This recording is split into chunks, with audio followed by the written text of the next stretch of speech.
Where's Drift and the other Dinobots?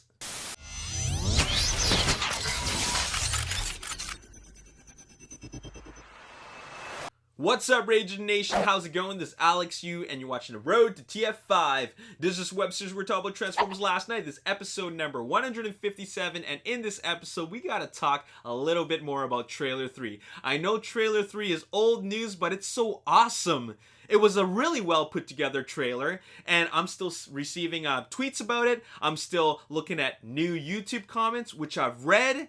And in this episode, what we're going to do is a commentary, because I'd like to respond to some of the things that you pointed out that I missed, as well as some things that I thought were interesting points of observation. So let's get right into it. Now, the first thing that I'd like to mention is not something that you guys pointed out, but something that Michael Bay posted, actually, and that is a photo of himself with John Turturro, who of course plays Agent Simmons from the former Sector 7.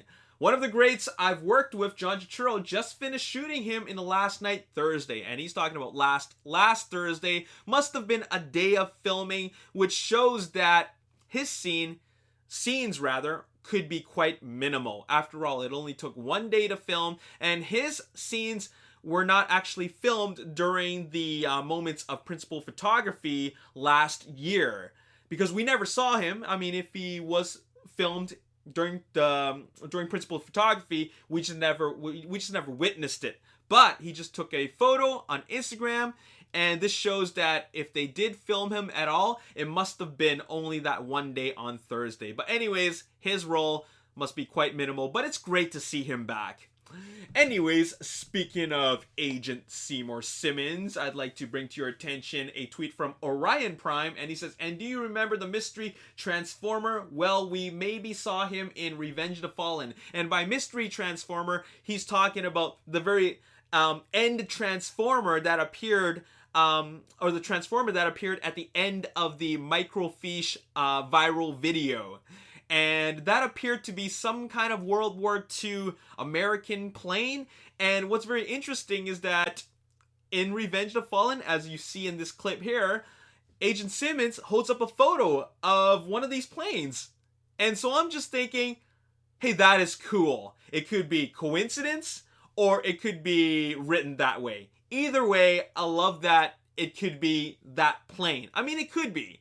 I mean, we haven't actually seen it transform, but we do see a Cybertronian with plane parts.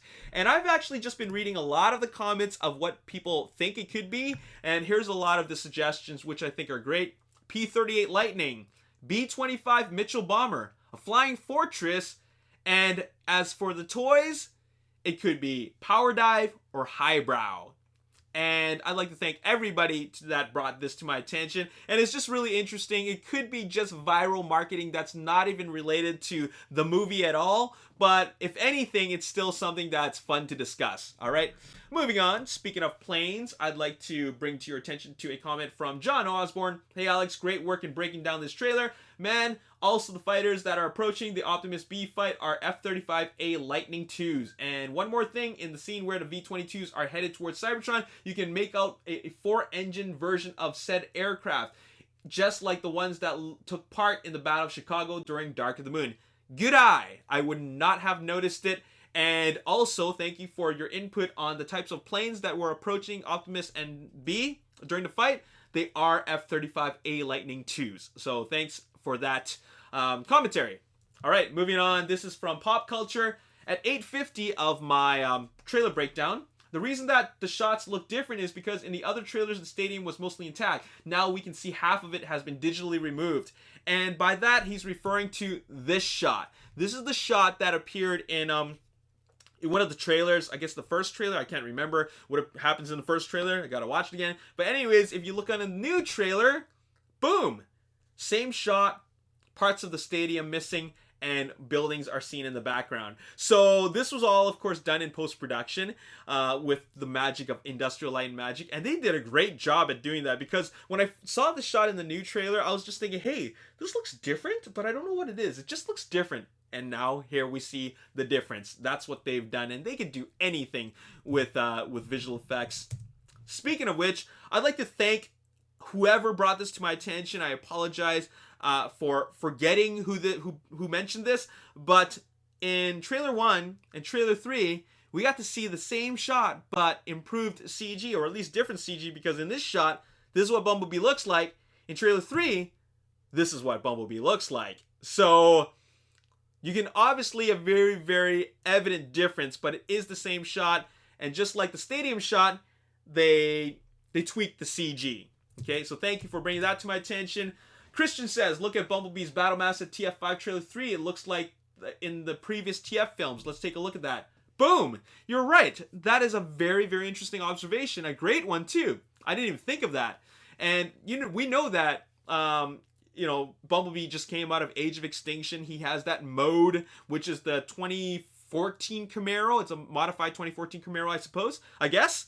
And then his battle mask looks very, very different. His battle mask looks exactly like the one that Stinger has, which it's more rounded off. But this one, which is the 2016 modified Camaro, he retains the original battle mask that he had in Transformers 1, Revenge of the Fallen, Dark of the Moon, which is actually really interesting. And I don't know why why he has that, but maybe decide to go back to his original parts. So, I mean, there's really no explanation for it, except that it's there. But anyways, great observation. Another observation comes from MindShooter217. Hey, I seen your latest Road to TF5 episode 152, and I believe that the knight with the axe is the Black Knight, the guy on the left. So let's look at the knight on the left. You can't really see him, but you do see his axe. However, if you do look at this concept art from Age of Extinction, it carries the same freaking axe. So a lot of these concepts that were introduced, or rather not used in Age of Extinction, have carried its way over to The Last Knight, and they are being used in some way. It might not be entirely the same, but it is being used in some way. So that's really cool. And this happens a lot. A lot of times, a lot of unused concepts just are just, scrapped. Not scrapped entirely, but they're archived and then later used for the next film. Christopher Fox says, any thoughts as to why Galvatron got such a short amount of time in the movies and who he turned back into Megs? The only thing I can think of, and this is just a theory, is that Galvatron is a human-made transformer. And he probably doesn't like his human-made form. He thinks humans are disgusting. So he went back to an old medieval-looking form, which is a form that he used to have. So I guess that's the only theory. I don't really think that we're actually going to see Galvatron. If anything at all, it's going to be really, really brief as a robot mode. But most likely, we're not going to see the Freightliner Argosy, as we've never seen it in the actual production of Transformers Last Night. Caleb Mooney, what if Optimus is after Bumblebee because Bumblebee did technically destroy Cybertron when he knocked down the pillar from Dark of the Moon? First of all, I just want to say that is hilarious, because that's like Optimus Prime saying, Bumblebee, you're the last one who touched the pillar. You must be the one that destroyed Cybertron. Technically speaking, you are the one that actually touched the pillar, which ended up destroying our planet. So, first of all, I don't believe that. I just thought it was hilarious that you decide to mention that, but it's just funny. It's like Optimus Prime saying, okay, which one of you Autobots did this? Bumblebee steps forward. Okay, boom, boom, boom. Brano Smatlanek. Isn't the staff that Vivian holding in the trailer 3 the staff that we saw Merlin have on his back in the set photos? I think you're entirely correct. I didn't even pick up on that. Merlin is seen in the set photos having a staff in the back. Vivian Wembley is seen in trailer 3 holding staff, most likely the same staff. What it represents, I don't know. We'll find out. Leo James, did anyone else think that the ship was like G1 when they crashed on Earth? I didn't even think of that because, according to Transformers movie canon, the Ark is on the moon. So why would it be in Camelot if that's what they're going with? I don't know, but it's definitely a G1 reference. I mean, come on. That's a G1 reference right there. It might not be the Ark, but it's definitely a very, very strong visual reference to 1984. And if anybody else noticed it, yes, they did, because Grim122 noticed it, Alex Garahan noticed it, Dominic Pittman, Eric Zavaner, and Robert Elisha. So a lot of people did notice it and thought the same thing. You're not the only one. Jazz the Elf says, can anyone else not see the red mark on Optimus' face on 1024? He has purple eyes but no red mark.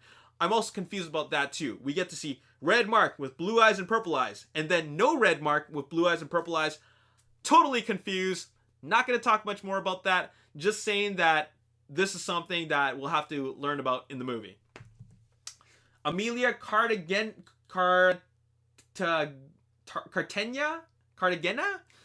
Sorry.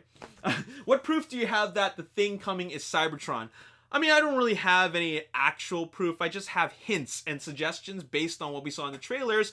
Just because Quintessa says to Prime that your world is dying. Do you seek redemption? Yes, I do. Next shot we see is a planet, a world, if you will, that is pretty destroyed, like a dying world that's making its way to Earth.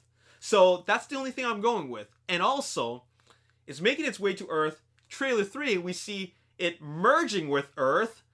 Therefore, it's something that, like, you know, by merging it, the life on Earth could combine with Cybertron and, you know, its natural state, and then maybe that can create life on Cybertron. I don't know. I mean, it could happen. And also, in Cybertron, as it was shown in Dark of the Moon, shows a lot of these hexagonal shapes. In this planet that is merging with